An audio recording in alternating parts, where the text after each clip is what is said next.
जय हिंद, नमस्कार साथियों। मैं रोहित आप सभी का हार्दिक स्वागत करता हूं टारगेट गुरुकुल के इस डिजिटल लर्निंग प्लेटफॉर्म पर। साथियों, जैसे कि पता है आप लोगों को, हमारी हुंकार सीरीज चालू हो गई है। लखनऊ विश्वविद्यालय और जो अन्य विश्वविद्यालय के एग्जाम बचे हुए उनके लिए हुंकार सीरीज में 3 बजे आपको डेली पॉलिटी मिल रही है।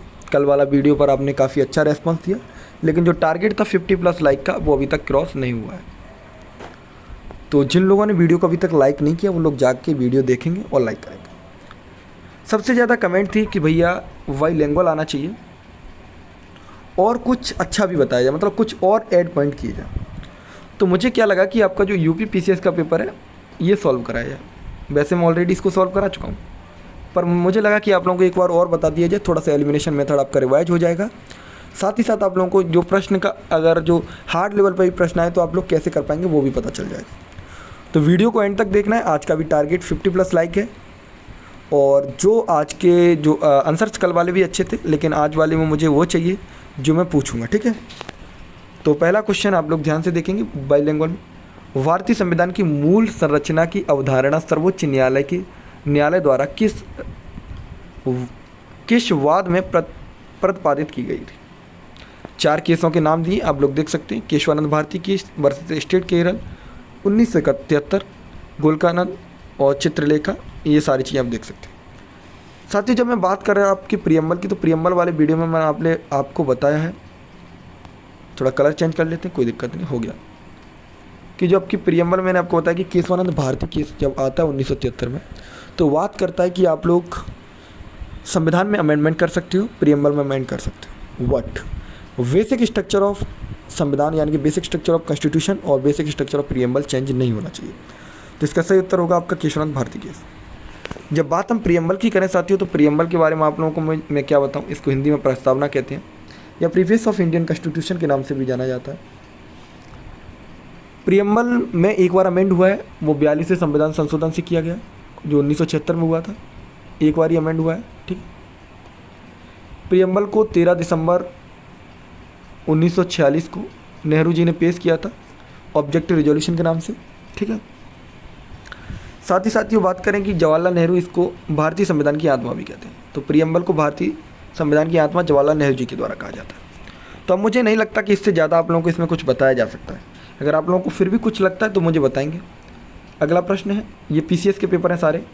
When was the panchayat extension to the schedule area act pass by Indian parliament, यानी भारतीय संसद द्वारा एक्टेस टू द शेड्यूल कानून का पारित किया गया।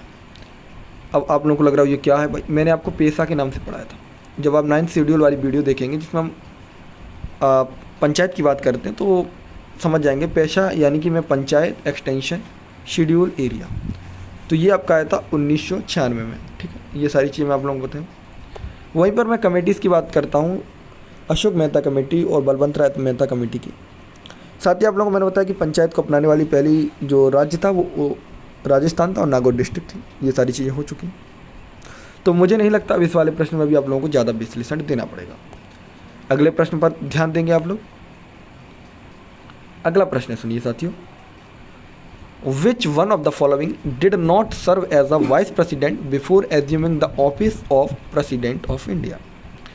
प्रश्न कह रहा है हिंदी में, निम्नलिखित में से किस ने भारत के राष्ट्रपति का पद ग्रहण करने के पूर्व उपराष्ट्रपति के पद पर काम नहीं किया या कार्य नहीं किया।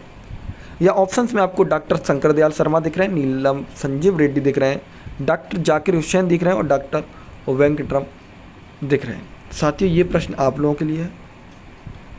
अब इस प्रश्न में आप लोगों को क्या लिखना है, केवल नाम नहीं लिखेंगे, राष्ट्रपति उपराष्ट्रपति बनने के लिए उम्र और इलेक्शन का प्रोसेस लिखेंगे और आर्टिकल भी लिखेंगे। आप सर्च करके भी लिखें, कोई दिक्कत नहीं। कल वाली वीडियो में आपका नाम आएगा विथ स्क्रीनशॉट। फिर इसके बाद दूसरी बात करें कि और क्या लिखेंगे, और आप लोग लिखेंगे कि जो उपराष्ट्रपति और राष्ट्रपति को शपथ कौन दिलाता है और इनका रिजिग्नेशन कौन लेता है, यानी इम्पीचमेंट किस पर लगता है किस पर नहीं लगता, ठीक है। ये सारी बातें इसमें लिखेंगे, तो अगली वाली वीडियो में आपका नाम लिया जाएगा। ये प्रश्न है साथियों जिसमें आपको एलिमिनेशन मेथड लगाने का प्रयोग मतलब करना चाहिए। मैं बताता हूँ आपको। यहाँ पर आपको ईयर दिए जो अपॉइंटमेंट हुई है और ये कुछ कमेटीज़ दी है, बलवंत राय, अशोक, LM और शिवा। जब हम बात करते हैं बलवंत राय मेहता कमेटी, तो मैंने आप लोगों को बताया कि बलवंत राय मेहता कमेटी आपकी 3 टायर कमेटी थी, पंचायत, ब्लॉक और डिस्ट्रिक्ट। यानी कि ग्राम पंचायत, ब्लॉक पंचायत और जिला पंचायत। ये 1957 में आती है ये भी, तो ये एक पॉइंट आपको मिल जाता है। दूसरा Ashok Mehta committee 2 tyre committee है, जिसके बारे में हम बात कर चुके हैं। कुछ लोग कहते हैं हमें याद नहीं होता, तो ऐसे याद रखो, बलवंत राय मेहता, कितने अक्षर 3, तो 3 टायर। अशोक मेहता 2 अक्षर, तो 2 टायर, ठीक है, ऐसे याद करो। जो बात कर रहे थे देखो, तो 1957 में है, वीडियो में डला हुआ है। 9 शेड्यूल में पंचायत की बात करते हैं, आप लोगों को इतना बता दिया हूँ मैं। जब आप वीडियो देखेंगे तो उसमें मैंने इसको काफ़ी अच्छे तरीके से बताया हुआ है। तो अगर देखो एक ऑप्शन में आपने मान लो बलवंत राय मेहता कमेटी पढ़ी है, तो 1 मिल गया, तो 1 से अब जब क्रैक करेंगे तो 1 का 1, तो 1 का 1 केवल 1 में मिल रहा है, तो यही ऑप्शन अपना हो जाएगा। तो बी वाला ऑप्शन डन है, केवल 1 से हमने पहचान लिया। उसी तरीके से आप लोग अगर जब पढ़ोगे ना तो सारी चीज़ें क्लियर हो जाएंगी। साथ ही ये वीडियो अगर आपको अच्छा लग रहा है तो जो रेड बटन वाला है यानी सब्सक्राइब कर लो, और साथ ही लाइक भी कर लेना, क्योंकि आने वाली वीडियो के लिए आपको भी मोटिवेट करना पड़ेगा हम लोगों को। बिल्कुल, चलिए अगले प्रश्न में भी एलिमिनेशन लगाएंगे। देखिए कैसे, इधर शेड्यूल दिए, इधर सब्जेक्ट दिए। जब साथियों में आप लोगों को पढ़ा रहा था तो मैंने 3rd schedule, 4th schedule, 5th schedule, 7th schedule सारे पढ़ाए थे। 3rd शेड्यूल में जब मैं आता हूँ तो आप लोगों को मैं बात करता हूँ कि 3rd शेड्यूल जो आपका है वो किससे रिलेटेड है। तो देखिए 8th शेड्यूल पर जब चलेंगे तो 8th शेड्यूल आपका लैंग्वेज से रिलेटेड। आपको बताता हूँ कि भारत की 22 भाषाओं का वर्णन 8वें संविधान के जो शेड्यूल है उसमें की गई है, ठीक है, अनुसूची में 8 में की गई है अनुसूची। तो अगर लैंग्वेज अगर डी का 3 कर दें, तो अगर डी का 3 कर देंगे तो केवल एक ही बचता है आपका ये। तो यानी कि 3rd शेड्यूल जो आपका है उसमें हम बात करते हैं फॉर्म, ओथ और एफिकेशन, यानी शपथ और प्रतिष्ठा की बात करते हैं। 4th शेड्यूल में अगर हम बात करें तो 4th शेड्यूल में हम बात करते हैं एलोकेशन, जो सीट विभाजित की जाती है काउंसिल ऑफ स्टेट की। और 7th शेड्यूल में आप लोगों को काफ़ी अच्छे तरीके से बताया कि संसद के मंडलों के बारे में बताया जाता है। तो देखो एलिमिनेशन मेथड ये होता है। तो एलिमिनेशन मेथड अगर पसंद आ रहा है तो जो लाइक क्यों नहीं दबा रहे भाई, दबाओ। इसमें भी आप एलिमिनेशन मेथड लगा सकते हैं। देखो आपको ये ब्लैक रिवॉल्यूशन और येलो रिवॉल्यूशन काफ़ी अच्छे तरीके से पढ़ाया है। अगर हम ब्लैक रिवॉल्यूशन की बात करें साथियों तो आपका जी पेट्रोलियम से रिलेटेड होगा।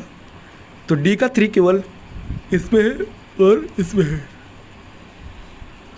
एम और डी में। लेकिन येलो के बारे में भी पढ़ा है। येलो आपका जो होता है, येलो मतलब कि पीलापन, तो पीलापन घी दूध में ही होता है, तो ऑयल सीड प्रोडक्शन।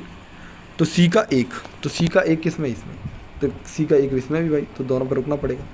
और आगे चलो गोल्ड रिवॉल्यूशन, तो गोल्डन रिवॉल्यूशन आपका होगा हॉर्टिकल्चर एंड हनी। हनी कैसा होता है, गोल्ड कलर का, तो इस प्रकार आंसर आपका ये हो जाएगा। तो ये था कॉमन क्वेश्चन और ज्योग्राफी का क्वेश्चन है, सॉरी वो गलती से इसमें ले लिया गया। अगले प्रश्न की ओर, यहाँ पर आपका पूछा गया फंडामेंटल ड्यूटी से रिलेटेड की कौन सी फंडामेंटल ड्यूटीज है। राष्ट्रीय महत्व के स्मारकों और स्थानों की रक्षा करना, ये फंडामेंटल ड्यूटीज है। प्राकृतिक वातावरण की रक्षा करना, ये भी है। सार्वजनिक संपत्ति की सुधार करना, ये भी है। राष्ट्रगान का संपादन करना, ये भी है। यहाँ पर आप लोगों से पूछा गया था, सॉरी ये प्रश्न कट गया, इसमें आपसे पूछा गया कि कौन सी फंडामेंटल ड्यूटीज हो जो DPSP में भी है। तो ये है भाई, ये अपने फंडामेंटल ड्यूटीज़ में नहीं है, DPSP के अंदर, ठीक है। बाकी सारी चीज़ें फंडामेंटल ड्यूटीज़, क्योंकि आपको पता है कि झंडे का सम्मान करना हमारे बताया, कॉन्स्टिट्यूशन का सम्मान करना बताया, फंडामेंटल ड्यूटीज़ है। अब आप लोगों का काम सुनिए क्या है।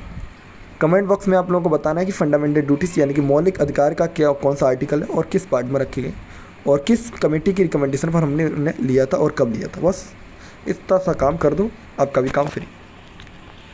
अगला प्रश्न बहुत महत्वपूर्ण हो जाता है जब आपसे पूछा कि लोकसभा और उनके चुनाव वर्ष के बारे में पूछा, 13वीं, 11वीं, 9वीं, 7वीं, पूछा कि कौन सी इसमें से गलत है। तो साथियों शुरुआत से थोड़ी सी बात कर लेते हैं। फर्स्ट आपकी जो इलेक्शन होता है 1952 में होता है और जवाहरलाल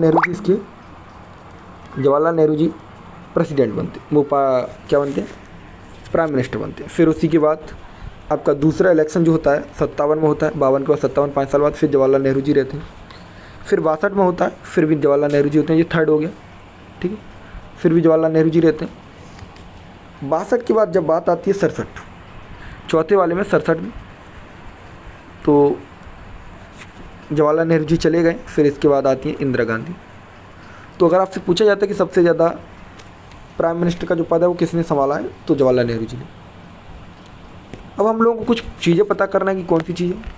तो जब 13वीं की बात करते हैं तो 13वीं आपकी 1999 ही होती, बिल्कुल सही बात है। अटल जी बने थे यहाँ पर, अटल बिहारी वाजपेयी जी, ठीक है।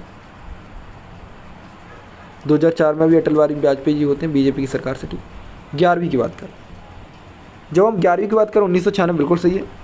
ठीक है, 11वीं 1996। 9वीं की बात करें तो आपकी थी 1989, बिल्कुल ये भी सही है, 1989 की थी। और यहाँ पे आपके जो प्रधानमंत्री हुआ करते थे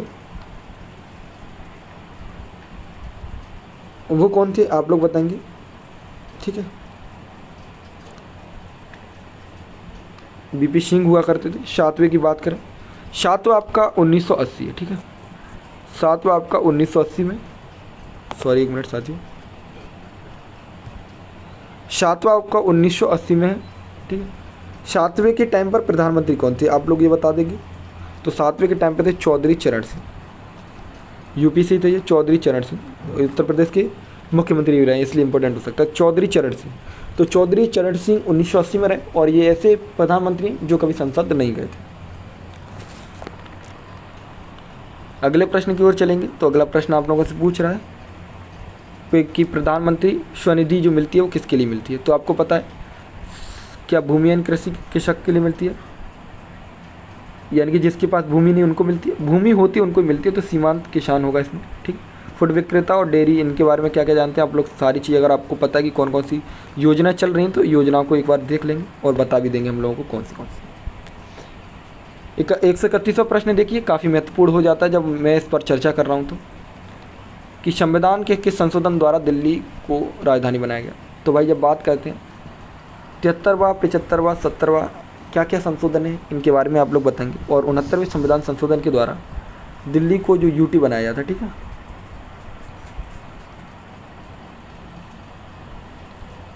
69वां संविधान संशोधन कब हुआ था इसका कमेंट बॉक्स के माध्यम से आंसर देंगे। देखो सारी चीज़ें मैं इसलिए नहीं बताता वीडियो में, अगर सारी चीज़ें मैं ही बता दूंगा तो रिवीजन सीरीज का मतलब क्या रह जाएगा।